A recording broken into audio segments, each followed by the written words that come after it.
Gue nggak tahu sih. Kalau misalnya ngomong ini lagi-lagi kita bakal bahas ngomongin ke politik sih dan ini Odan kan yang ngomong kan, bener kan gue? Akhirnya Jan mulai ragu. Dia mulai ragu Jan. Berarti semakin kenal kita semakin susah membedakan dan. Emang. Tapi kalau lo udah mulai ragu ya jangan dipaksa, Mit. Jangan dipaksa. Jangan dipaksa ngobrol. Oke.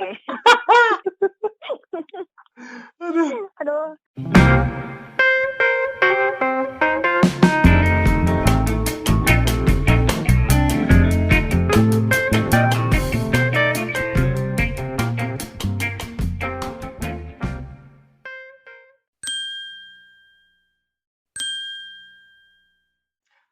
Pada tahun 2019, tepatnya 1 Oktober 2019, Komnas Perempuan di Twitternya membuat sebuah tweet yang bertuliskan mohon maaf. Mereka juga ngepost sebuah foto dengan banyak kalimat yang berisi tentang gagalnya rancangan undang-undang penghapusan kekerasan seksual atau RUU PKS. Nah, Jan, lo ngikutin gak nih tentang RUU PKS? Pertama kali gue dengar RUU PKS, yang gue kira pertama kali itu undang-undang yang dibuat sama si PKS. Oh, sama ini ya, sama PKS ya. Ternyata salah ya. PKS ini kepanjangan dari penghapusan kekerasan seksual. Oke. Itu pas gue inget banget di tahun 2019 bulan Februari kalau nggak salah itu rame banget tuh di sosial media tentang rancangan undang-undang ini. Itu udah lama berarti ya? Udah cukup lama sih setahu gue. Cuman yang gue ikutin sih, gue kebetulan cukup aktif di Twitter. Jadi di Twitter ya baru booming kala itu. Oke.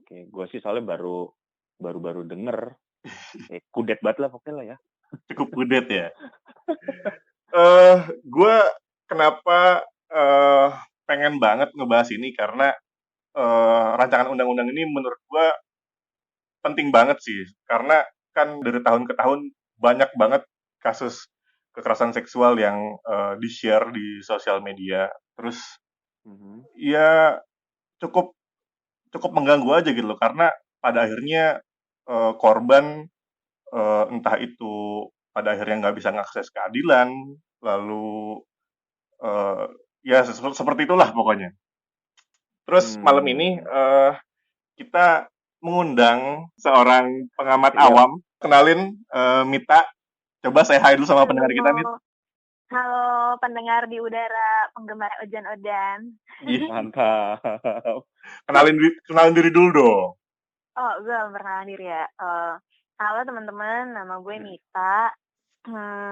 Gue diundang ke sini karena seperti tadi kata Odan, gue juga orang awam yang juga mengamati sejak cukup lama sih sebenarnya tentang si RUU PKS ini. Oh gitu. Dan ya? di sini gue diundang Odan buat sama-sama ngobrol tentang RUU PKS gitu. Gimana Jan pembukanya nih? Ya, boleh lah ya.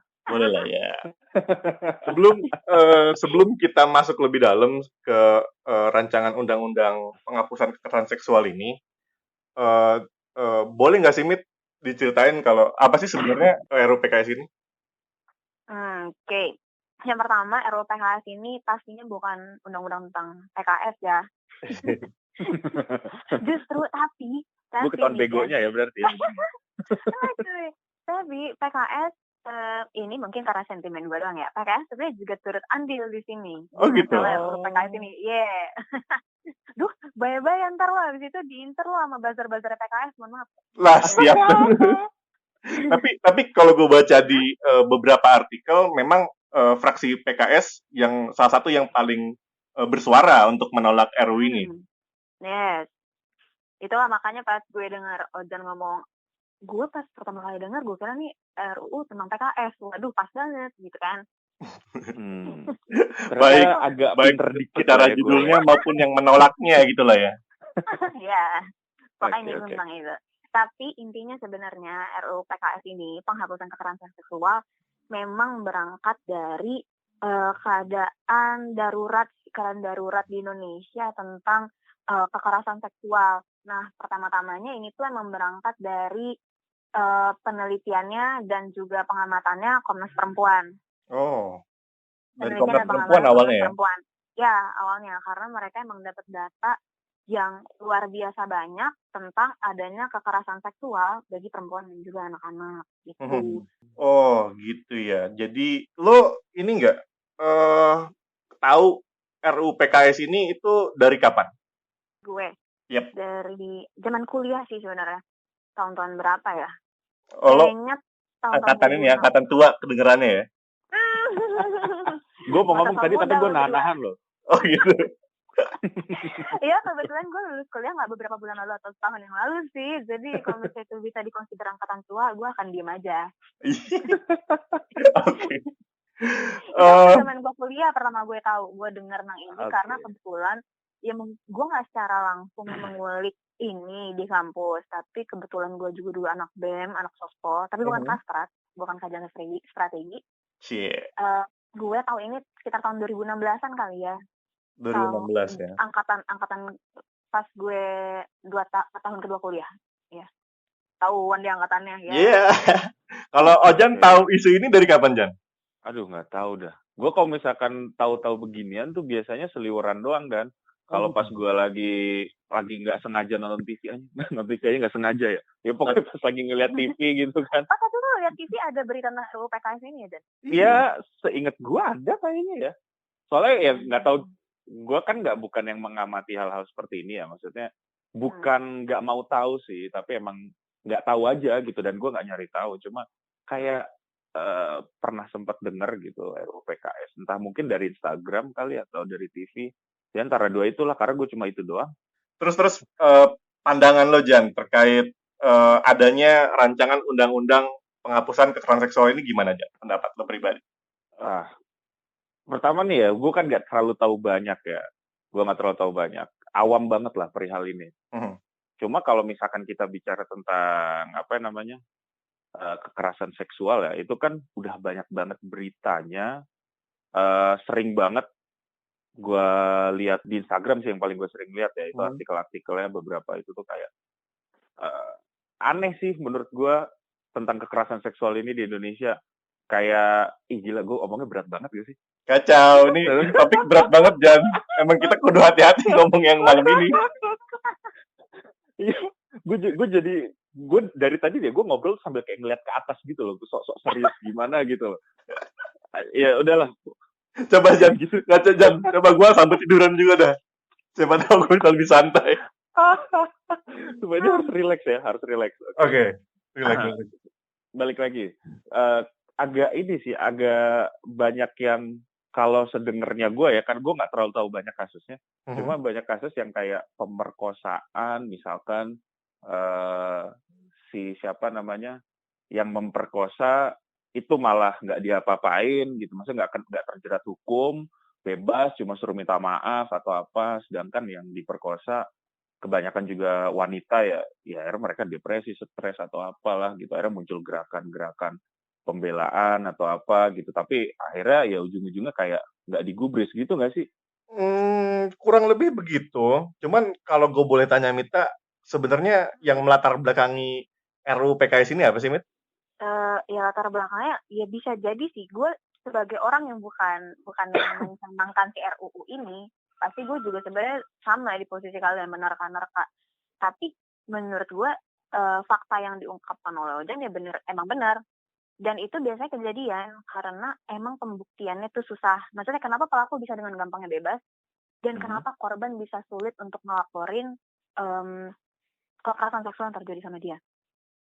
Jadi kan banyak kasus ini tuh kalau kita kayak ngikutin thread di Twitter ya biasanya kan kalau misalnya yang bikin pengakuan lah atau bilang gue tuh korban itu kalau nggak dia pakai akun anon atau enggak itu kejadiannya udah lama banget tapi dia baru berani ngomong. Bener banget.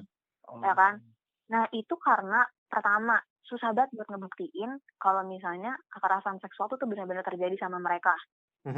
Karena ya kalau misalnya kita mikirin ya, pasti kekerasan seksual terjadi ketika nggak ada saksi dong. Nggak mungkin tiba-tiba lo di tengah jalan lo dilecehkan secara seksual dan lain sebagainya.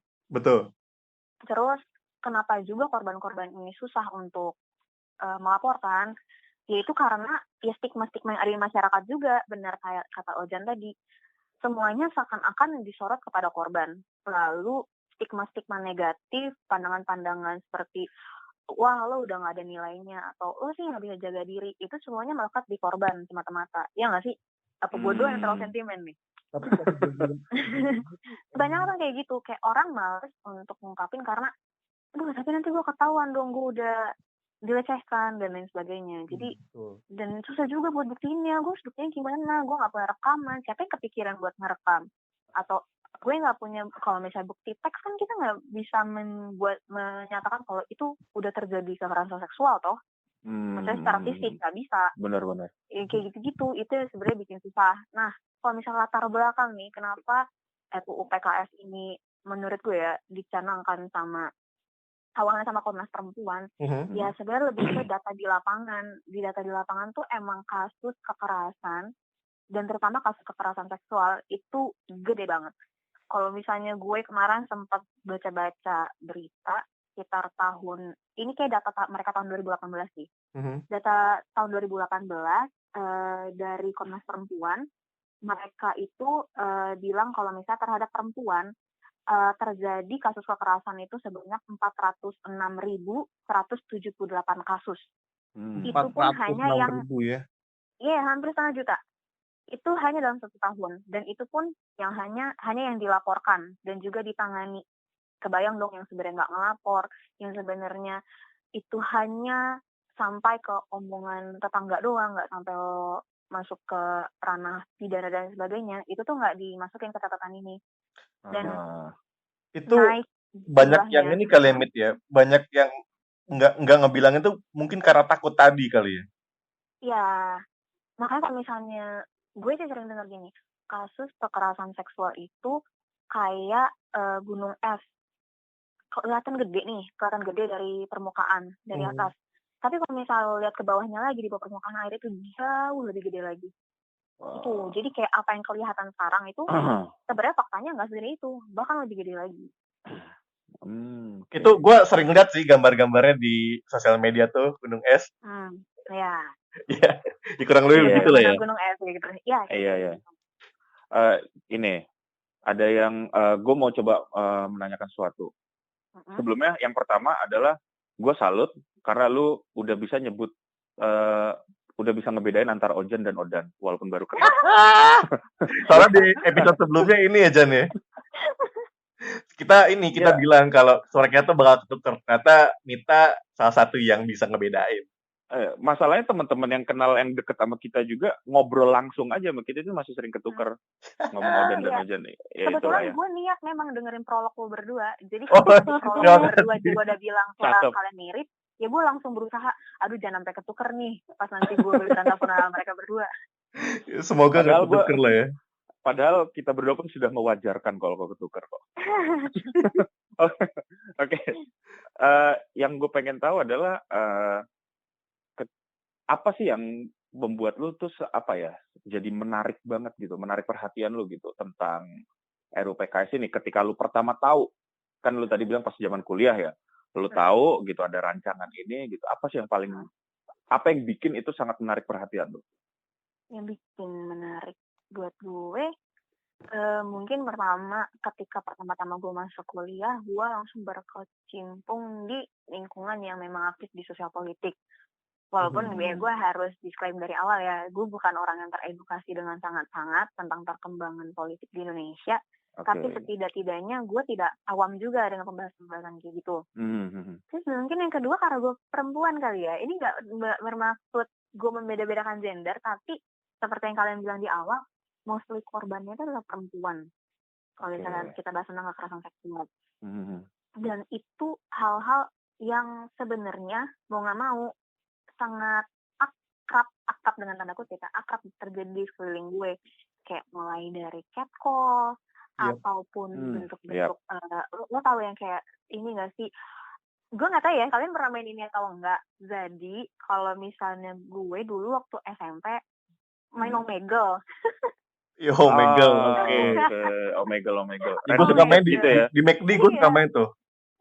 Di McD ya. Di McD kan ada ini, ada apa? Komputer dengan akses internet gratis.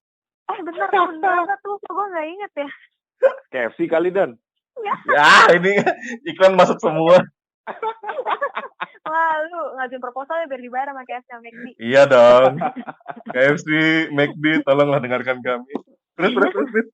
Nah, dari gue main Omegle, kalau misalnya awal-awal kan kita nyantumin ditanya kan ASL, oke. ASL. Age, sex, location gitu kan. Nah, ketahuan kan gue perempuan, biasanya gue main rame-rame nih, berdua bertiga sama teman-teman gue cewek semua. Terus sering banget gue dan teman-teman gue tuh mendapatkan, kan kalau Omegle tuh ada yang bisa video juga kan. Jadi gue cek sambil ada videonya. Gue dan teman-teman gue sering kali mendapatkan gambar-gambar selangkangan, mohon maaf, kayak gitu. Maksudnya seakrab itulah. Dan gue pernah ngalamin ketemu sama orang yang cuma menunjukkan kemaluannya di tempat umum.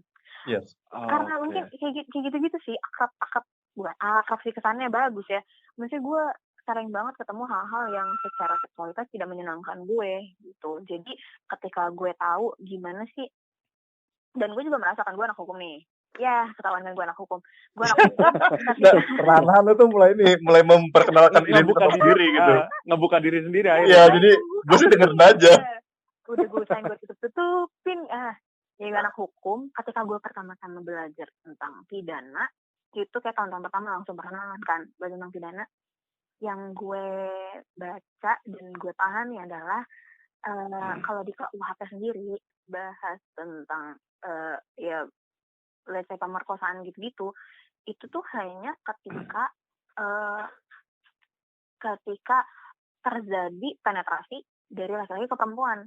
Oh gitu. Terlepas dari itu kagak diatur, enggak. Pokoknya semuanya hanya bahas masalah persetubuhan, masuknya kelamin laki-laki pada perempuan. Sekaku itu sih menurut gue dan serigid itu. Sedangkan hal-hal yang tidak menyenangkan yang gue alami, karena menurut gue itu tuh salah, itu tuh merusak mental gue, itu tuh bikin gue trauma dan lain sebagainya. Gue jadi takut kalau misalnya papasan sama cowok di tempat sepi, karena gue takut tiba-tiba doi nunjukin anunya. Atau gue jadi takut kalau misalnya lewat sendirian di gerombolan cowok-cowok, karena gue takut di catcall dan lain sebagainya. Maksudnya hal-hal itu ternyata tidak diakomodir gitu kan. Ya. Jadi ketika gue dengar ada ini RUU PKS ini masuk ke prolegnas, kayak pembahasannya di DPR, gue jadi merasa kayak, yang kayak gini-gini mau diatur nih, mau semakin diperluas nih pembahasan tentang kekerasan seksual gitu. Makanya gue tertarik, karena gue sendiri juga merasa itu tuh perlu gitu. Pada akhirnya ketika lo sudah mulai tertarik sama itu, lo berarti ikut vokal juga nggak perihal ini? Jujur enggak. Oh enggak ya? Gue itu gitu. Kalau misalnya, karena gue masih nggak tahu nih patokan vokal tuh kayak gimana. Apakah gue turun aksi, apakah gue ikut menyuarakan di media sosial atau gimana? Media sosial deh. Media sosial.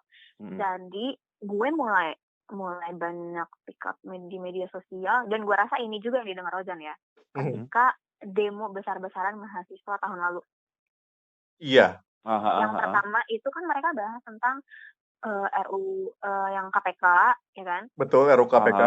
Tapi kan sebenarnya tuh yang di poin-poin yang diusungkan sama mahasiswa tuh nggak cuma tentang KPK doang, KUHP juga sama RU PKS. Makanya gue rasa Ojan tuh pasti dengar segelintir RU PKS adalah karena yang masalah kemarin. Nah, mungkin itu baru gue jadi vokal, karena ini tuh udah lama banget si RUU PKS ini mulai dirancang sampai akhirnya kemarin tahun lalu itu juga masih belum ada progres apa-apa. Itu alot banget gitu. Gue belum ngasih tahu ya, ini gue kasih tahu dari selama apa sih si RUU PKS ini nangkring di kantor DPR. Jadi itu lama banget. Jadi sepengetahuan gue ya, Komnas Perempuan ini udah mulai menginisiasi mau ada bikin payung hukum dong yang khusus memang untuk kekerasan seksual penghapusan kekerasan seksual yang memang konsentrasinya itu kepada perlindungan dan pemulihan korban, maksudnya ya ke situ aja. Iya. Gitu konsentrasinya, pokoknya perhatian kita ke korban gitu. Itu tuh dari tahun 2012. 2012. Ya, dari 2012 terus mereka merasa aduh ini udah darurat banget nih kondisi kekerasan seksual terhadap perempuan sama anak di Indonesia khususnya kan. Mereka mulai mendesak DPR lah sebagai badan legislasi kan. Yep. Tapi pun mereka berusaha mendesak baru tembus tuh 4 tahun kemudian 2016. 2016. Oh, oke. 2016 itu baru mulai si komisi perempuannya menyerahkan naskah adat akademik yang sekiranya udah mereka rancang ke DPR. Itu baru 2016. Dan di 2016 itu juga baru DPR sama pemerintah itu sepakat untuk masukin si RUU PKS ini masuk ke dalam prolegnas prioritas buat tahun 2016. Jadi kayak kira-kira perancangan-perancangan undang-undang apa aja sih yang bakal kita prioritasin tahun ini kayak gitu. Iya. Untuk ini ya, untuk diloloskan ya, dilegalkan. Iya benar. Untuk yang kayak dirapatin bareng-bareng, untuk yang akhirnya nanti disahkan, itu kan harus masuk ke dalam prolegnas dulu namanya. Nah, udah 2016 tuh kan, dari 2012 ke 2016 itu bahkan baru masuk DPR. Memang sih ini lagi-lagi gue ngomongin politik ya. Gue nggak ngerti ini karena unsur politiknya si periode 2014 sampai 2019 atau gimana. Jadi ketika RUU ini diajuin langsung disambut antusias nih sama Bapak Presiden. Oh gitu. Iya, antusias kayak oh iya nih saya setuju untuk ini tuh memang penting untuk kita bahas bla bla bla bla bla. Tapi kalau misalnya dilihat-lihat bahkan sampai 2019 tuh mandek. Nggak kejadian apa-apa. Cuma kayak dilihat pasal-pasalnya, oh iya ini pasal-pasalnya. Terus sempatlah ada tahun keberapa dipangkas dari sekian ratus pasal jadi berapa puluh pasal. Jadi cukup perubahan-perubahan kayak gitu. Tapi sampai sekarang kan buktinya nggak ada disahin kan. Iya, betul. Jadi awalnya nih si RUU PKS ini tuh mau ditaruh di bawahnya Komisi 3 DPR. Ngebahas tentang hukum keamanan deh pokoknya Komisi 3. Mohon pendengar Odan Ojan apabila ada yang kerja di DPR jangan menghujat gue kalau misalnya gue ada salah ngomong. Tapi ingat gue Komisi 3 DPR. Komisi 3 DPR itu tentang hukum dan keamanan. Iya. Tapi tadi itu dipindahin ke Komisi 8 yang ngebidangin agama dan sosial. Ini udah mulai agak-agak kebaca nggak nih kenapa susah ini dilolosin? Tapi sebelum kita obrolin ke kenapa susah dilolosin, gue sebenarnya ada pertanyaan yang nyangkut nih, Min. Apa? Ini disclaimer juga sih. Sebenarnya gue sangat tertarik sama isu ini karena sejujurnya gue banyak nerima cerita dari teman-teman gue juga yang kayak pengalaman buruk tentang catcalling dan sebagainya gitu kan. Tadi kan sebelumnya lo bilang ya, Mit, ya, kalau misalkan catcalling ini yang dan menunjukkan alat kelaminnya itu nggak bisa ditindak pidana kan sebelumnya. Gue nggak bilang nggak bisa ditindak pidana ya, tapi iya sih susah ya, lebih ke susah ya. Iya, karena kalau misalnya pidana, kalau di KUHP sendiri, ya mungkin kalau misalnya itu bisa dikategorikan perbuatan tidak menyenangkan kali ya, tapi ya sekali lagi itu sangat minim bukti sih cuy, kalau misalkan hal-hal kayak gitu. Karena ya itu tadi benar, yang mengalami itu ya cuma si korban dan pelaku aja. Dan kayak gue gak kepikiran aja buat ngambil HP buat moto. Dan buat apa juga. Gue aja sebagai cowok jijik banget ngeliatnya. Tapi dengan adanya RUU PKS ini, itu akses hukumnya jadi lebih mudah gitu, Mbak. Sebenarnya sekelibat gue baca RUU PKS ini, dia hanya lebih ini sih, yang diatur tuh bukan masalah hanya perkosaan yang kalau misalnya terjadi hubungan badan kayak gitu. Karena nih gue jadi kalau misalnya mau lebih jelas nih ya, coba gue akan bahas dari pengertiannya kekerasan seksual di RUU-nya itu sendiri. Luas banget soalnya tahu gue. Gue megang sih, Wit. Megang. Coba baca ini. Pasal 1 ayat 1. Ya, pasal 1 ingat gue. Oh iya. Pasal 1 ayat 1 ya. Hmm. Pasal 1 ayat 1 dari draft RUU PKS itu definisi tentang kekerasan seksual. Kekerasan seksual adalah setiap perbuatan merendahkan, menghina, menyerang, dan atau perbuatan lainnya terhadap tubuh, hasrat seksual seseorang, dan atau fungsi reproduksi secara paksa bertentangan dengan kehendak seseorang, yang menyebabkan seseorang itu tidak mampu memberikan persetujuan dalam keadaan bebas. Karena ketimpangan relasi kuasa dan atau relasi gender yang berakibat atau dapat berakibat penderitaan atau kesengsaraan secara fisik, psikis, seksual, kerugian secara ekonomi, sosial, budaya, dan atau politik. Seluas itu maksud gue. Ketika Benar-benar perbuatan luas ya. itu ketika perbuatan itu membuat gue merasa direndahkan, menghina, menyerang, terus atau perbuatan lainnya yang terhadap tubuh, hasrat seksual seseorang atau fungsi reproduksi. Maksudnya nggak hanya semata-mata ya ketika terjadi persetubuhan itu baru pemerkosaan kayak gitu. Berarti emang seluas itu ya, definisinya sudah seluas itu ya? Ya, kalau gue rasa sih karena berangkat dari kenyataan juga kalau kekerasan seksual tuh bukan tidak lagi sih, bahwa kekerasan seksual tuh sama sekali tidak sederhana, tidak hanya semata-mata ya ada orang diperkosa, maksudnya yang kayak lo ditidurin yang kayak gitu, nggak semata-mata itu doang, ada banyak banget bentuknya gitu. Kalau gue lihat juga sih di draft ini itu rancangan RUU ini itu ngebagi ke 9 kategori. Dan bentar Dan. Kenapa? Ini gue ngasih tahu ke pendengar ya. Gue dari tadi kagak ngomong tuh bukan berarti gue bego ya. Gue juga megang di sini draft ya kalian ya. Awas kalian kalau ada yang bilang gue bego ya. Gue juga megang draftnya dan gue sambil baca di sini, oke? Tapi kalau boleh tahu kenapa dia bahas aja? Kan nyimak dulu aja. Nyimak dulu aja. Karena gue juga butuh. Karena gue juga butuh pengetahuan lebih lanjut gitu perihal ini. Bisa jadi dari apa yang gue dapat nanti nih dari obrolan kalian berdua. Saya nggak diajak ngobrol, oke? Nah, pokoknya obrolan yang kita obrolin malam ini ya bisa merubah pandangan gue juga gitu. Karena kayak kita kan kalau misalkan bicara tentang pandangan ini, pandangan terhadap kekerasan seksual ini, jujur aja tadi kayak ada beberapa hal tuh yang masih kayak nyangkut gitu loh di kepala gue tentang kekerasan seksual gitu ya. Entah itu yang dari paling kecil kayak catcalling sampai yang pemerkosaan gitu ya. Itu ada beberapa kayak pertanyaan masih nyangkut juga di kepala gue yang masih belum kejawab juga gitu loh. Gitu. Gue harap sih bisa ngebuka pandangan gue dan yang lainnya juga yang denger gitu nantinya. Dan kita semua ya. Iya, kita semua lah gitu. Silakan Dan, dilanjutkan Dan. Nah, tadi gue ngomongin apa tuh? Ada 9.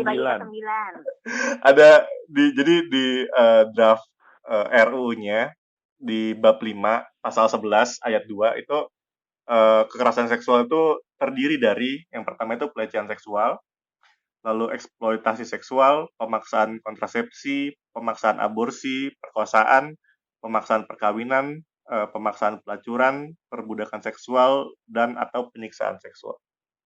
Luas banget ya ternyata. Dan itu semuanya itu semua semua kategori itu juga dibahas di draft RUU ini. Jadi kalau gue baca sih, gue kebetulan udah baca draftnya semuanya, sekalipun banyak yang nggak gue ngerti. Tapi RUU ini tuh bener-bener sangat-sangat memihak korban kekerasan seksual gitu. Sampai akhirnya, ya itu, gue nggak ngerti kenapa isunya banyak jadi RUU PKS pro zina gitu kan. Terus RUU PKS ini pro seks bebas, RUU PKS lebih liberal gitu. Gitu, Jan. Kok kayak nggak nyambung sih? Nah, itu dia. Say it louder. Itu dia. Nggak nyambung kan? Ini kan maksudnya kan untuk menghapus kan. Judulnya PKS kan penghapusan kan? Betul. Kenapa dibilang pro?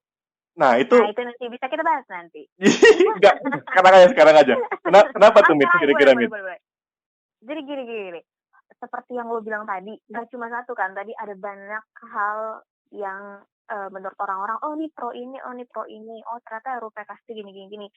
Nah, sebenarnya itu yang bikin si RUU PKS dari tahun 2016 dia masuk prolegnas sampai dengan tahun 2019, ya atau tidak-tidaknya sampai 2020 awal sebelum ini dicabut, itu dia mengalami banyak penolakan. Nah, jadi penolakan ini pun terjadi nggak cuma dari masyarakat, tapi bahkan ada beberapa komentar dari DPR sendiri yang menurut gue nyeleneh ya, cukup bising-bising di kuping gitu.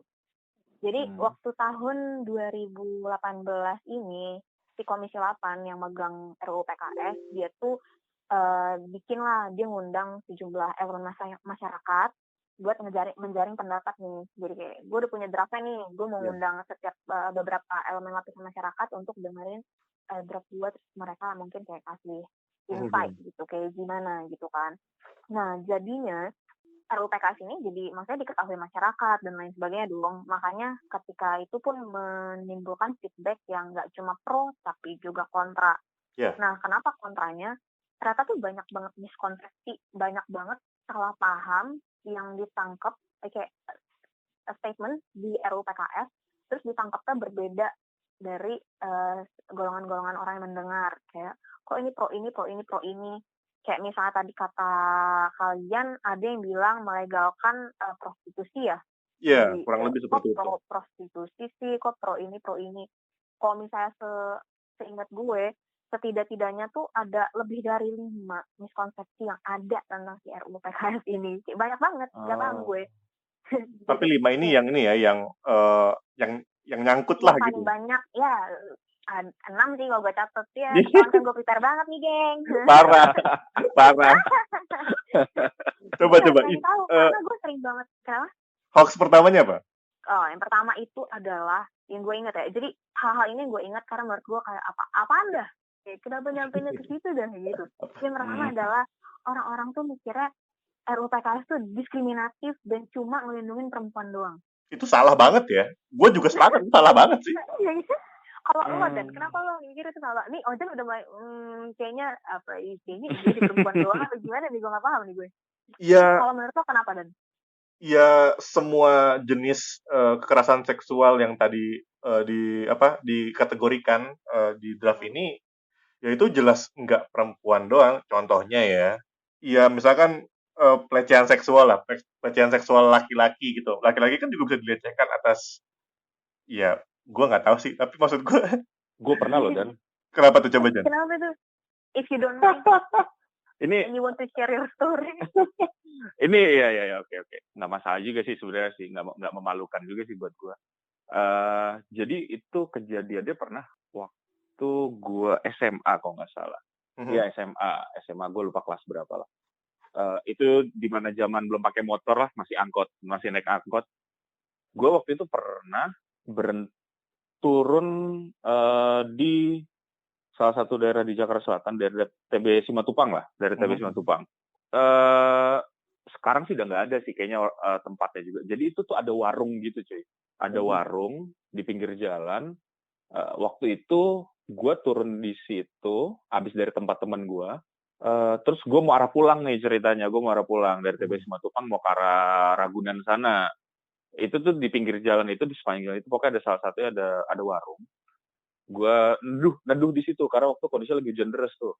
Sembari nunggu angkot. Terus gue masuk, gue izin, Pak, saya numpang ya Pak, numpang neduh. Oke, kata dia, oh iya silakan. Ya udah, gue numpang neduh di situ. Itu tuh jadi gini, sedikit gue gambarin, warungnya tuh kayak antara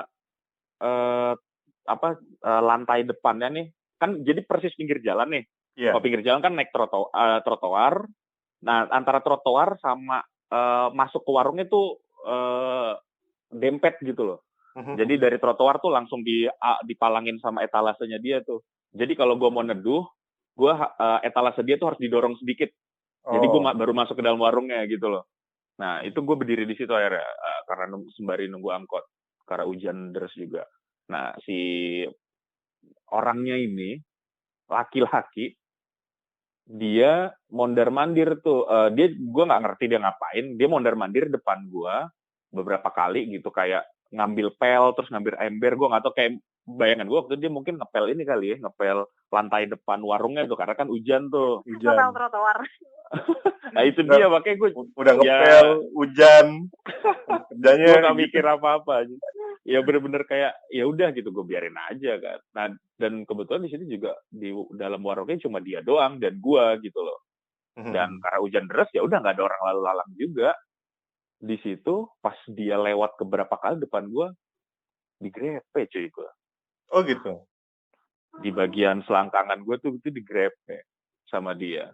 Gue kaget seadanya. Gue bener-bener yang anjing, ini orang ngapain anjir, gue katakan. Wah itu mah gue kesel kan. Gue di saat itu bener-bener shock sih, karena gue shock, jadi gue bener-bener nggak tahu gue harus ngapain ya. Dan akhirnya ya mungkin ini yang juga gue jadi tahu mungkin gitu. Mungkin itu yang dirasain sama cewek-cewek juga kalau misalkan sampai dapet perlakuan yang nggak mengenakan gitu dari orang lain. Entah itu dari cewek juga atau cowok juga. Pokoknya di saat itu gue bener-bener shock. Dan jadi gini Dan, dia itu orangnya lebih tinggi. Gue tuh sebahunya dia, badannya tuh keker gitu cuy. Oh gitu. Setelannya tuh potongannya tuh potongan kayak tentara gitu, yang rambut cepak, badan keker, tinggi, gede gitu kan. Itu yang gue juga kayak mau gue ditabok balik nanti kalau ini. Akhirnya ya udah gue kabur dari situ. Yang kayak ya udah berlalu aja, gue langsung jalan aja gitu, hujan-hujanan sambil nungguin angkot, mau nggak mau. Tapi berarti gitu. Itu memorinya tuh lekang banget aja nih. Dan cukup ini juga sih, dan cukup trauma banget sih, enggak yang sampai gue nggak mau ke warung lagi, gue takut gitu. Enggak sih, gue masih sering jajan juga.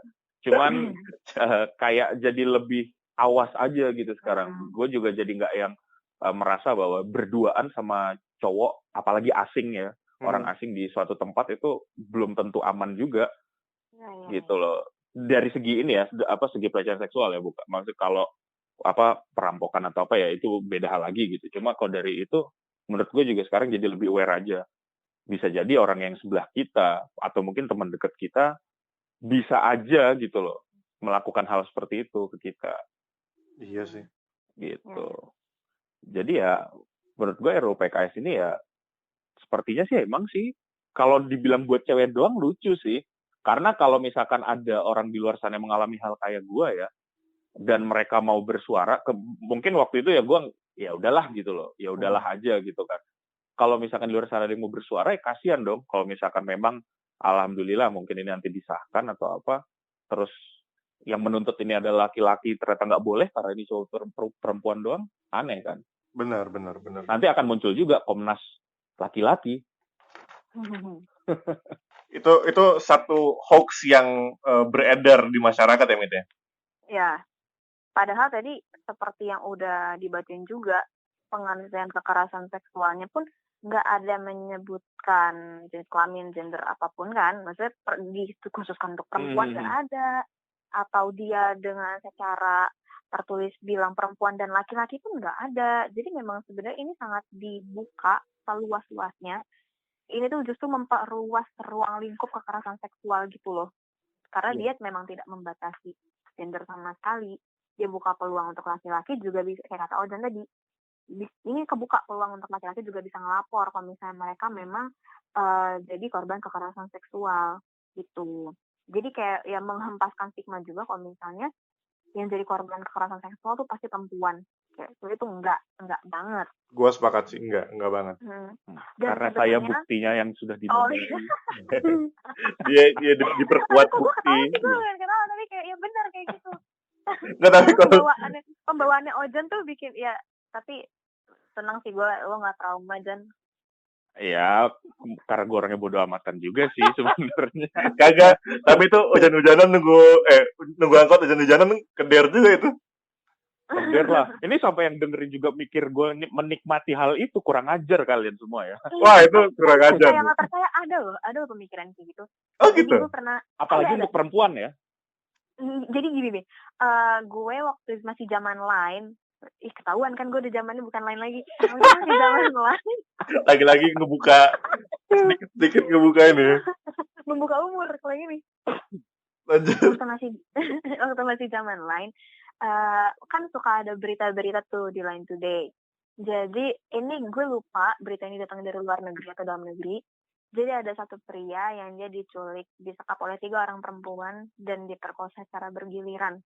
Oh, gue pernah Yang denger tuh. Iya. keras sih, pokoknya beberapa Iya, tahun iya. lalu. Dan yang bikin gue sedih adalah komen-komennya di berita tersebut, maksudnya di kolom komentar, mereka malah bilang yang kayak, wah kalau gue jadi dia malah seneng. Terus ada juga yang bilang, mbak, sekap gue aja mbak, yang kayak gitu-gitu. Maksud gue, mereka tuh jadi kayak melenggangkan pandangan bahwa lo tuh harusnya seneng tuh digituin, lo ada di kondisi itu, wah kapan lagi lo 3 cewek, dan lain sebagainya. Sedangkan si orang yang mengalami itu secara nyata-nyata, ya gue yakin kalau misalnya itu tuh pasti ya bikin dia depresi, itu merugikan dia secara emosional, dan mungkin kerugian-kerugian lainnya yang kita nggak ketahui.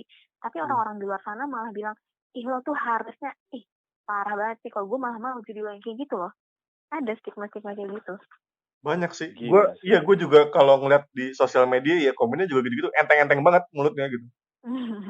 Well, itu ini ya, apa namanya, isu pertama. Kalau yang kedua apa, Isu pertama. Oh, gue lupa bilang. Kalau misalnya di isu pertama itu, bahkan sebenarnya KUHP itu sangat membatasi bahwa pelaku adalah laki-laki.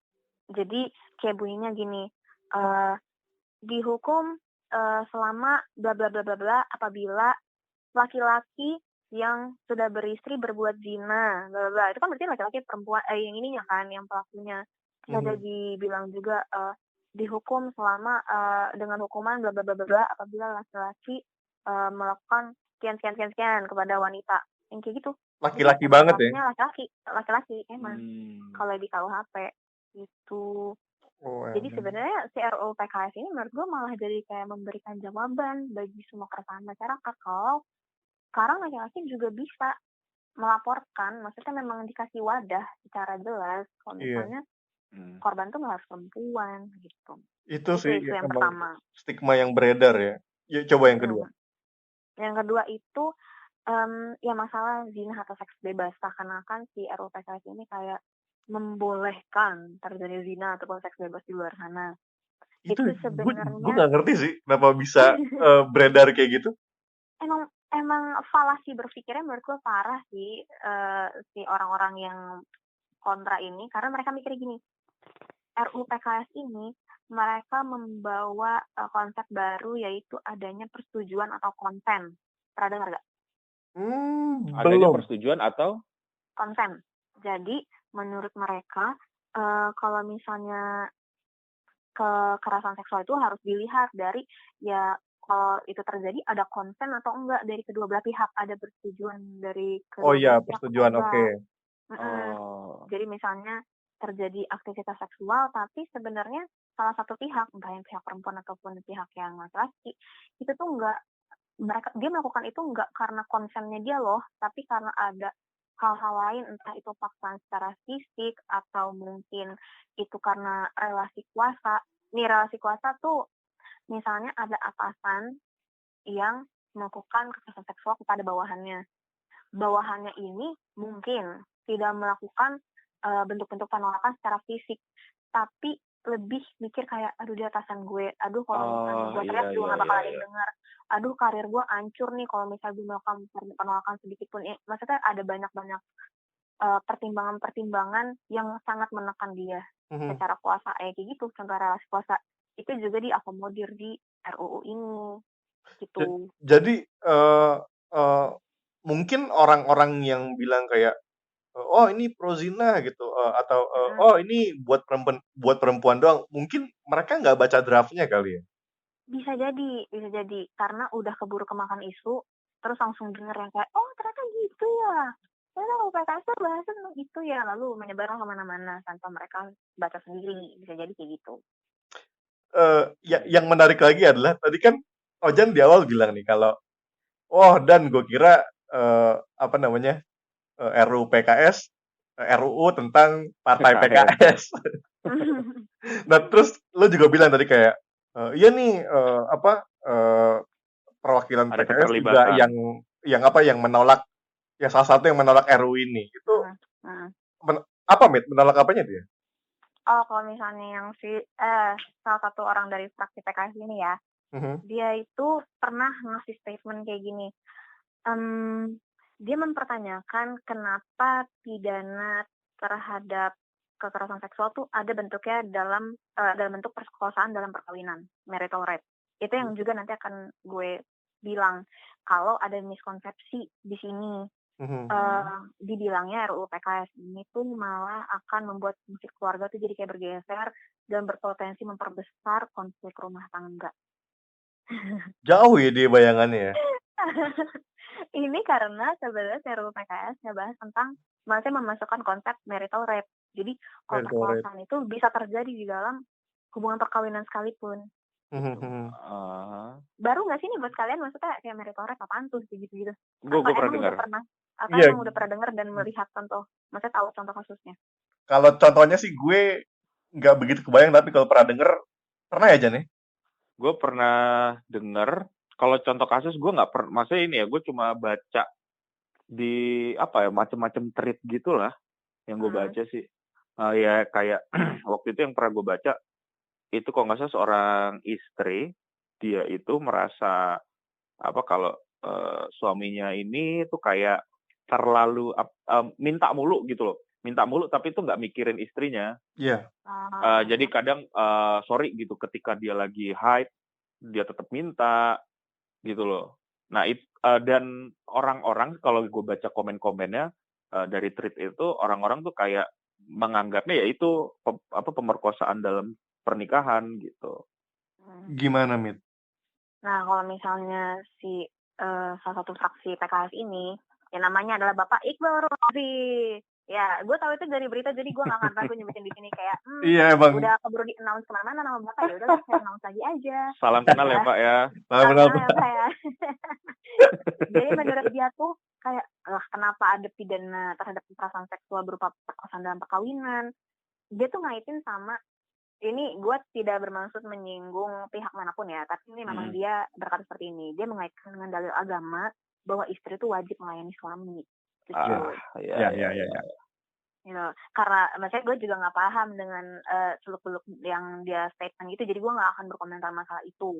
Cuma kalau misalnya dibahas dari apa sih yang real terjadi bahkan sih nggak di Indonesia juga, ini tuh di dunia banyak banget sebenarnya hal-hal kayak gini, termasuk si marital rape ini.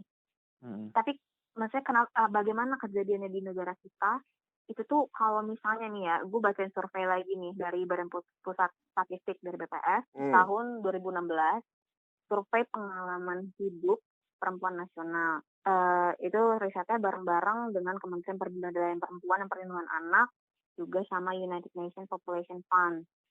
Dan mereka tuh dapat sekitar 9.000 responden, dan sekitar seperempatnya, atau di sini sih dibilang sih 31%-nya itu, sekitar 2.900-an kasus, mereka bilang kalau misalnya mereka tuh pernah mengalami kekerasan yang dilakukan oleh suami, dan termasuk dalamnya adalah kekerasan seksual.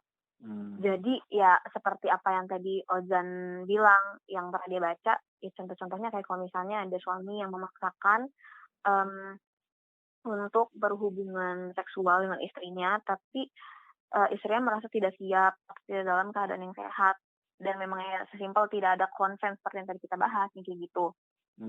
Nah, itu sebenarnya termasuk dalam marital rape. Nah, kalau misalnya si Bapak fraksi PKS tadi, Bapak Iqbal Romzi, dia bilang kalau misalnya Pak Iqbal Romzi ini bilang, dia si anggota Komisi 8 ini yang, gue juga bingung sih, kenapa yang nanganin RUU sepenting ini, tapi ada orang-orang yang menurut gue cukup ignorance gitu. Dan ya, Bapak ini salah satunya gitu kan. Dia tuh berargumen kalau misalnya, ini gue sama sekali tidak berniat menyinggung pihak-pihak di luar sana, tapi dia memang berargumen seperti ini. Dia mengaitkan dengan dalil agama bahwa ya istri kan wajib melayani suami, kayak gitu. Makanya dia merasa, ya kenapa diatur tentang si pemerkosaan di dalam perkawinan, sedangkan kan itu emang kewajibannya istri untuk melayani suami, ya kurang lebih kayak gitulah. Padahal datanya udah ini ya, datanya tuh udah terkumpul para istri dari suami-suami ini bilang kalau mereka tidak nyaman dan tidak ya seperti itulah. Iya, maksudnya ya itu bukan keinginan mereka. Mereka merasa ya ada pemaksaan di sini. Dan sebenarnya itu tuh tentang marital rape ini enggak yang baru pertama kali disinggung di RUU PKS, tapi memang tahun 2004, Undang-Undang Nomor 23 tahun 2004 tentang penghapusan kekerasan dalam rumah tangga, mereka juga membahas kalau setiap orang tuh dilarang melakukan kekerasan seksual di dalam rumah tangga ini, dan kekerasan seksual yang dimaksud adalah pemaksaan hubungan seksual. Jadi sebenarnya ini bukan hal baru lagi untuk diatur di Indonesia sendiri, cuma RUU PKS menurut gue yang mengakomodir lebih lanjut kalau itu yang memang termasuk kategori kekerasan seksual gitu. Oh, Jadi menarik. harusnya nggak kaget nih si Pak Iqbal. Iya, harusnya nggak kaget ya, karena emang udah lama kan. Udah lama, 2004. Terus kalau menurut analisa lo, kenapa nih? Kenapa banyak penolakan sama RUU ini? Ya, karena nggak sesuai dengan kepentingan banyak pihak aja dan paham banyak pihak. Yang tadi kan kita udah bahas nih ya masa marital rape. Yeah. Salah satunya menurut si Bapak Iqbal itu tidak sesuai dengan paham dia, dan dia membawa dalil agama bahwa istri itu wajib melayani suami. Mungkin bentuk pelayanannya adalah seperti itu yang diwajibkan, gue kurang paham. Dan mungkin di satu sisi dia merasa ya ini hanya dari satu pihak ya, istri aja yang wajib melayani. Bahkan gue ragu sih, menurut gue jangan-jangan sebenarnya dalil agamanya dia pun pasti ada penyesuaian dari suami juga, nggak semata-mata semuanya istri, tapi mungkin itu yang dia tarik, gue nggak paham. Dan juga tadi kita bahas yang masalah melegalkan seks bebas tadi ya. Ya memang itu nggak sesuai dengan paham masyarakat Indonesia kebanyakan, walaupun ada juga yang pahami ya udah itu kan urusan gue kayak gitu. Tapi di sini kan dibilang enggak semena-mena bilang kalau misalnya RUU PKS itu melegalkan seks bebas, hanya mereka tuh menekankan pada konsen dan juga persetujuan. Jadi kalau misalnya hubungan seksual terjadi tanpa adanya konsen dari salah satu pihak, yaitu masuk kekerasan seksual. Tapi bukan berarti lo bisa narik kesimpulan kalau RUU ini tuh melegalkan kalau misalnya ada seks bebas. Kayak bukan melegalkan, RUU ini tuh mendukung adanya seks bebas. Enggak gitu. Tapi kan orang-orang langsung mikirnya, oh jadi kalau misalnya sesuai konten boleh, bla bla bla bla. Seakan-akan kayak RUU ini tuh kayak mendorong, ya udah nggak apa-apa seks bebas, yang penting lo konsen ya berdua. Kan nggak kayak gitu sebenarnya yang diatur. Bahaya banget ya, kayak buzzer-buzzer dan informasi-informasi yang berkeliaran di sosial media itu. Ini BTW Pak Iqbal dari tadi kesebut namanya, Bapak ditunggu sponsornya ya Pak ya? Pak Iqbal mungkin mau ngobrol sama kita. Tapi kalau yang perihal seks bebas ini sebenarnya beda konteks juga kan ya, maksudnya. Makanya.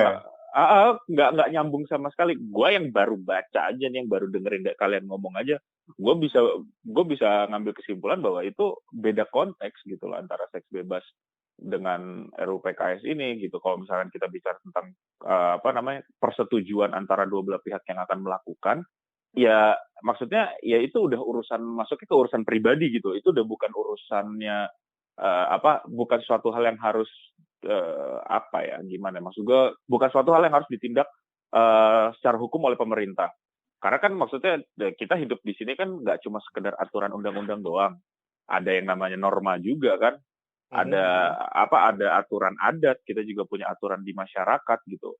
Hal-hal seperti itu yang kalau kayak kemarin yang gue baru baca lihat ada berita di daerah Jakarta Barat kalau nggak salah, muda-mudi melakukan hubungan seks, mereka belum menikah, melakukan hubungan seks di sebuah hotel atau apa, gue lupa dah. Itu jendelanya lupa ditutup. Oh iya, gue tahu tuh. Akhirnya dilihat apa orang-orang di videoin. Cuma akhirnya, cuma gue nggak tahu sih ya, lupa ya di videoin atau enggak ya. Cuma yang pasti gue kalau nggak salah sempat cukup menarik perhatian gue, beritanya itu lucu banget. Terus gue baca, cuma di endingnya sih kalau nggak salah sama kepolisian itu diperiksa, cuma akhirnya ya mereka dibebaskan gitu loh, karena mereka nggak melanggar kayak mereka kan nggak menyebarkan gitu loh. Mereka nggak menyebarkan perlakuan mereka Konten. gitu. Bukan untuk konten gitu loh apa yang mereka lakukan. Nggak tahu sih ya, mereka bikin atau nggak tahu sih. Coba pada saat pemeriksaan ya mereka kan ya melakukan itu ya karena apesnya, gobloknya mereka juga. Videoin orang-orang gitu. Terus maksudnya orang-orang pada ngelihat gitu kan. Ya udah gitu, akhirnya mereka ditindak ya. Menurut gue sanksi yang pantas mereka dapatnya sanksi sosialnya gitu loh. Dan Sanksi karena memang sosial. kalau misalnya peraturan zina sendiri kan ada memang peraturan zina, tapi itu untuk orang yang sudah menikah gitu. Oke. Kayak. Dan itu ya balik lagi sih kalau misalkan tadi si Bapak Iqbal, halo Pak. Halo Pak, udah berapa kali Pak disebut Pak? Nanti Iqbal yang datang sini, beda Iqbal. Ya pokoknya Pak Iqbal lah ya, nggak tahu Iqbal yang mana lah ya gitu kan. Kalau memang menurut beliau itu ini berdasarkan dalil agama ya kembali lagi gitu. Berarti kan setiap dari kita gitu yang punya keyakinannya masing-masing, punya agama masing-masing, pedomannya masing-masing juga, ya kita lihat masing-masing lagi gitu.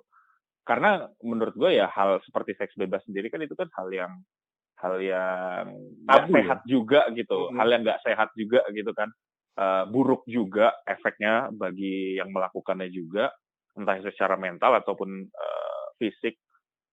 Ya nggak mungkin dong gitu dari setiap agamanya juga ada yang membolehkan seks bebas atau enggak gitu. Aneh juga. Keren lo Jan. Kayak pengalaman banget gak sih? Kayak pengalaman gitu ya. Iya, keren banget lo Jan. Kita lagi bahas tentang seks bebas, terus kakak tiba-tiba ngomong pengalaman tuh maksudnya gimana ya? Udah. Ini off the record. Aduh, tapi Mit, kalau kita balik lagi, berarti kalau dari pandangan lo nih, dengan apa yang udah kita bahas tadi, kita udah ngebahas tentang apa itu RUU PKS, terus latar belakangnya terbentuk, terus kenapa belum sah sampai sekarang kan, karena banyak penolakan itu. Sekarang kalau lo dari pandangan lo, kenapa sih RUU PKS ini tuh sangat penting untuk disahkan? Menurut gue ya, karena dia mengakomodir kebutuhan-kebutuhan korban-korban di luar sana yang menurut gue juga sampai sekarang masih belum mendapatkan payung hukum yang jelas. Kayak yang tadi kita bahas tentang gimana cowok juga bisa dapat menindak misalnya kalau ketika mereka jadi korban, atau kayak gini, sebenarnya hukum di Indonesia itu menurut gue memang sudah ke arah sana. Maksudnya kita sudah semakin melek lah akan kebutuhan hal tersebut. Tapi kita tuh butuh wadah yang jelas loh. Nggak cuma asal-asalan yang nanti akan dibikin di entah kepolisian. Ya untung-untung aja kalau misalnya kepolisian emang lagi melihat itu suatu kasus yang berat, nanti akhirnya diusut, atau mereka mikir kayak itu kan cuma gini doang, kan nggak sampai kejadian gini. Ya udahlah kalian selesaikan secara kekeluargaan lah kayak gitu. Padahal menurut gue damage secara psikis maupun secara fisik si korban itu nggak bisa diukur dari ini kejadiannya parah, ini menurut gue kejadiannya nggak parah. Karena balik lagi kayak tadi misalnya Ojan, dia mengalami perlakuan yang tidak menyenangkan, dia mengalami pelecehan. Kalau misalnya Ojan jadi contoh publik gue ya.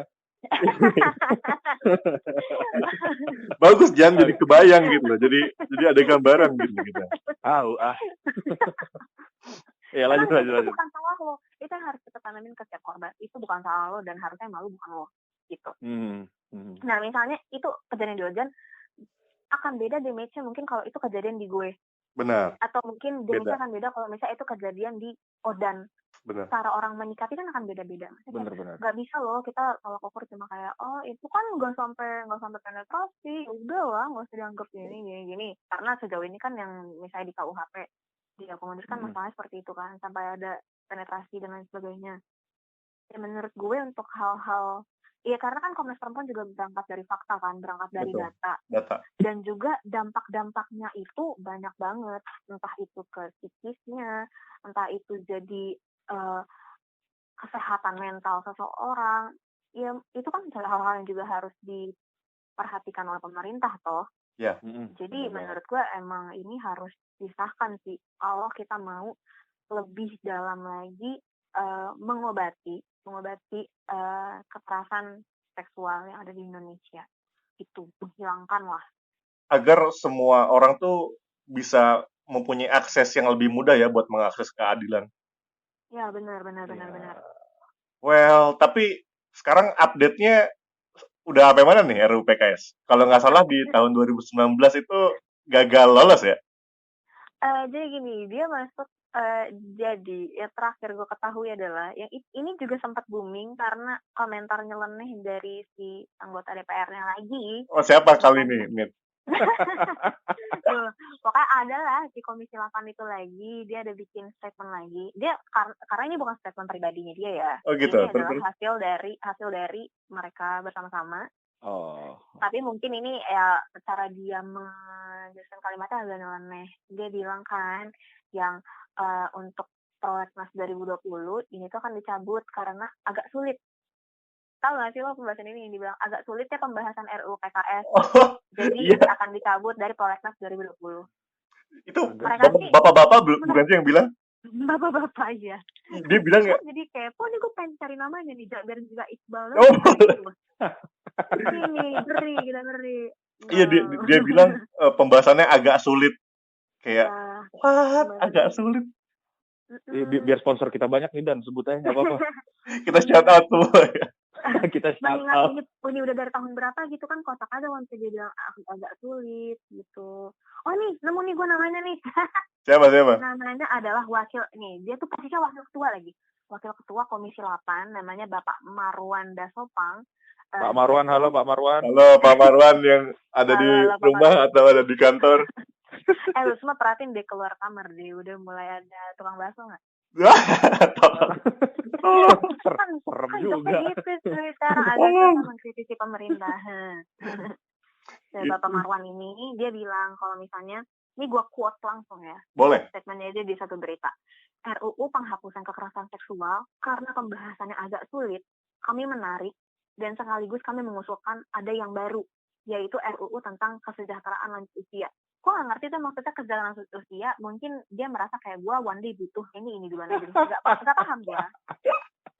Tanpa gue menegasikan betapa pentingnya RUU yang mungkin yang baru, tapi kayak kenapa Bapak harus menarik dari prolegnas prioritas di RUU PKS ini? Gitu. Karena kalau ngomongin susah, skripsi juga susah ya. Tapi jadi aja. Menjemplungkan diri kan? Iya. Masa tua dia kayaknya lebih penting sih daripada keperawanan orang-orang di luar sana. Anjir. Gila kali Jan. Gila gue bilang. Gila. Tapi pas gue baca-baca artikel lainnya juga, mereka tuh ada berdalih kalau mereka mau fokus sekarang dengan penanganan bencana alam. Bencana alam ya kalau nggak salah. Pokoknya karena lagi COVID ini deh. Lagi pandemi. Karena COVID ya, bukan karena film 2012 ya. Bukan, Jan. Sekarang kudunya film 2020. Oh iya, benar. Itu film 2012 juga viral itu. Ini dulu nggak sih pada takut kiamat nggak sih 2012? Nyatanya 2020 lebih ngeri. Parah. Udah pada takut malah nonton di bioskop rame-rame. Coba. Spoiler dulu Dan. Pengen dapat spoilernya dulu. Aduh. Emang 2012 bahas pandemi sih, nggak nonton gue. Hah? Enggak deh kayaknya. Enggak kata lu kan fokus mereka kan di bencana alam. Kayak gitu. Iya, mereka berdalih seperti itu. Padahal menurut gue ya lo harusnya bisa membagi. Gue tidak menampilkan fakta bahwa pandemi ini ada sesuatu hal yang sangat penting untuk dibahas dan harus memang ada peraturan yang jelas dan sikap yang jelas dari pemerintah tentang pandemi ini.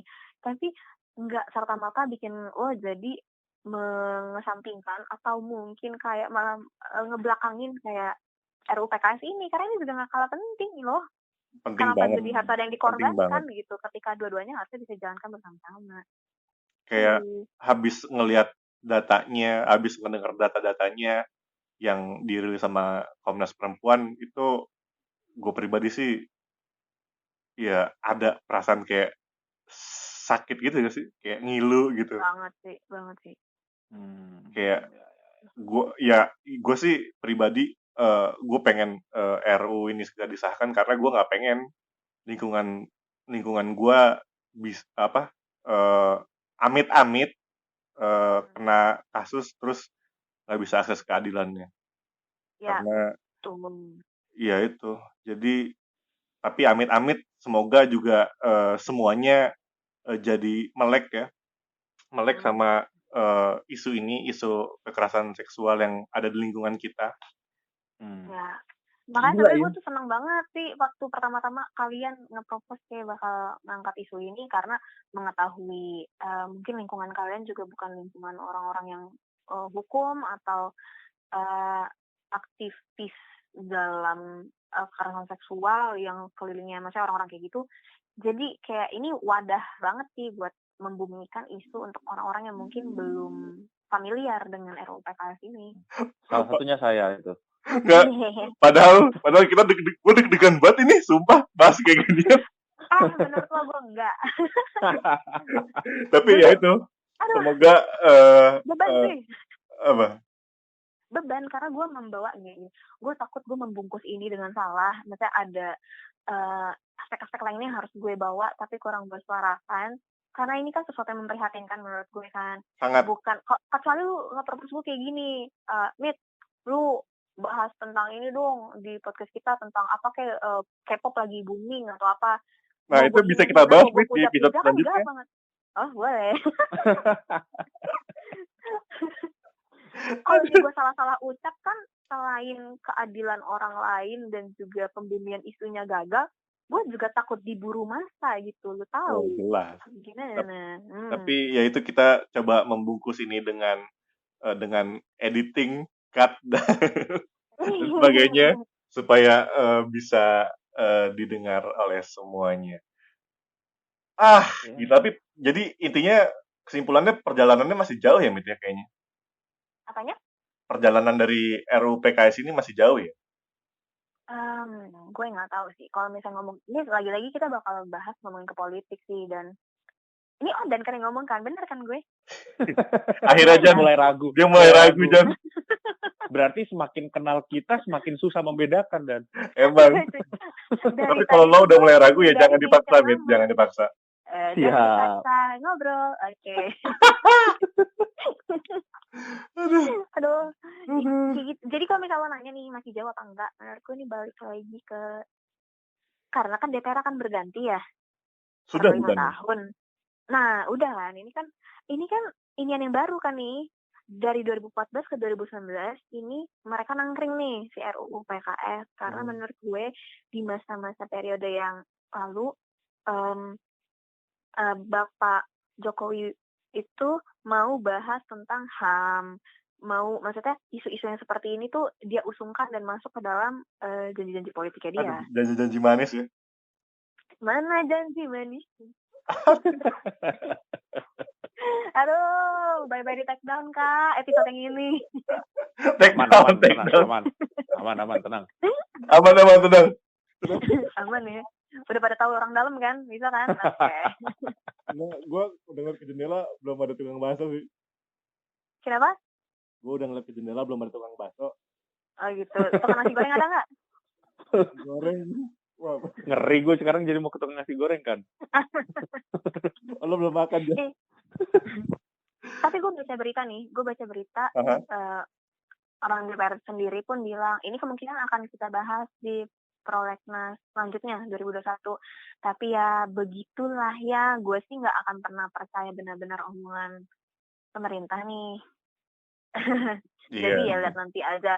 Tapi dengan masyarakat kembali melek terhadap hal-hal seperti ini. Kalau kemarin kan kita lihat Komnas Perempuan yang berjuang dari tahun 2012 lalu menginisiasi dan juga menekan DPR sampai akhirnya bisa tembus 4 tahun kemudian, nggak menutup kemungkinan juga kita sebagai masyarakat juga bisa bantu dengan memang yang membuktikan isu ini. Karena menurut gue Komnas Perempuan pun sampai sekarang masih belum menyerah. Iya. Dan dengan bantuan kita yang bersuara juga di sosial media kita mungkin juga mendorong entah itu DPR dan kawan-kawannya ya, Pak Iqbal dan kawan-kawan itu. Iya, tapi dengan cara-cara yang baik ya, maksud gue jangan lo nggak setuju sama orang lo nggak suka terus lo siram air keras tuh jangan. Oh jangan. Wah itu Jan, kayaknya Mita tertarik bahas yang itu, Jan.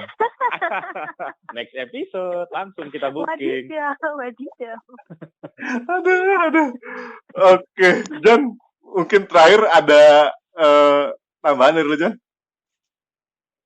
Dari gua ya, setelah menyimak pembicaraan kali ini, akhirnya gue jadi cukup paham sih, walaupun belum paham banget ya tentang RUU PKS ini. Seberapa pentingnya sih, lebih ke arah sana. Seberapa pentingnya sih RUU PKS ini ternyata sangat-sangat penting gitu.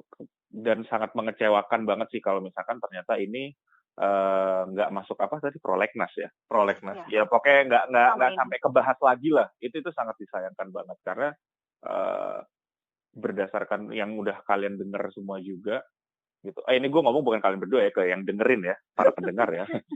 Gue ini kita ketawa gue, Jan. Buat kalian yang denger gitu, kalian udah coba lihat lagi sekitar kalian, cek lagi sekitar kalian, karena pasti ada aja gitu orang, bahkan mungkin orang terdekat kalian, entah itu laki-laki, entah itu perempuan yang mengalami hal-hal yang tidak mengenakan gitu perihal seksual. Entah itu sekedar pelecehan atau catcalling lah ya yang paling ceteknya istilahnya, atau mungkin sampai pemerkosaan. Tapi ya mereka bungkam semua karena mereka nggak tahu mereka harus bicara dengan siapa, harus ngomong apa. Ya kayak tadi lu bilang juga, Mit ya, kita sebenarnya sebagai yang bisa dibilang sebagai korban nggak perlu malu untuk mengakui gitu. Kita harus coba berani untuk speak up juga, karena ketika kita bisa speak up, mungkin speak up-nya kita itulah yang bisa menyadarkan orang-orang di atas sana itu yang mereka merasa bahwa ini bukan ini hal sepele lah gitu, bukan hal yang harus kita bahas gitu. Jadi harapannya sih dari yang udah dengerin episode kali ini bisa cukup terbuka lah pandangannya kayak gue juga, karena gue awalnya emang sangat-sangat buta banget perihal ini, dan mungkin ya kalau misalkan gue mood untuk posting ya gue ikut menyuarakan lah nanti lah ya. Minimal di Google jadi ngetik ya kayak RUU PKS apa sih gitu. Iya bener, biar ke search-nya paling atas nanti ya. Tapi bener loh, maksud gue juga berharap teman-teman yang sekarang dengerin podcast ini pun setelah dengerin ini jadi akan melek dan mau meluangkan waktunya untuk membaca entah artikel, entah kajian, karena sebenarnya banyak banget kajian tentang si RUU PKS ini. Banyak banget. Bahkan lo tuh bisa ngakses memang draft RUU PKS-nya, segampang itu tuh langsung muncul di Google. Jadi kalau misalnya mau tahu apa-apa yang diatur dan lain sebagainya, itu akses sangat terbuka, dan gue harap juga teman-teman semakin melek dan paham sebenarnya apa sih urgensinya untuk Indonesia mengeluarkan RUU PKS ini cepat, mengeluarkan undang-undang penghapusan kekerasan seksual secepat mungkin gitu. Oke. Dan kalau yang pada mau draftnya ya, gue yakin lu pada mager nyari di Google. DM aja langsung ya ke @jangan-dipaksa-podcast. Mantap. Halus ya Dan ya, halus ya. DM aja nanti dikirimin. Iya, semua data-data kita kirimin dah. Iya, Ojan dah yang ngirimin. Oke. Terima kasih banyak Mita sudah bergabung bersama kita di ngobrol-ngobrol yang santai ini ya. Terima kasih. Santai banget. Sampai udah mengancam. Nggak sih, sejauh ini belum ada tukang bakso, jadi masih merasa aman gue. Itu ngobrol-ngobrol santai kita terkait RUU PKS, rancangan undang-undang penghapusan kekerasan seksual. Yep. Jangan lupa buat share episode kita dan dengerin, kasih tahu teman-teman supaya semuanya bisa lebih melek lagi terkait isu ini. Sampai berjumpa di episode-episode berikutnya. Bye-bye. Bye-bye.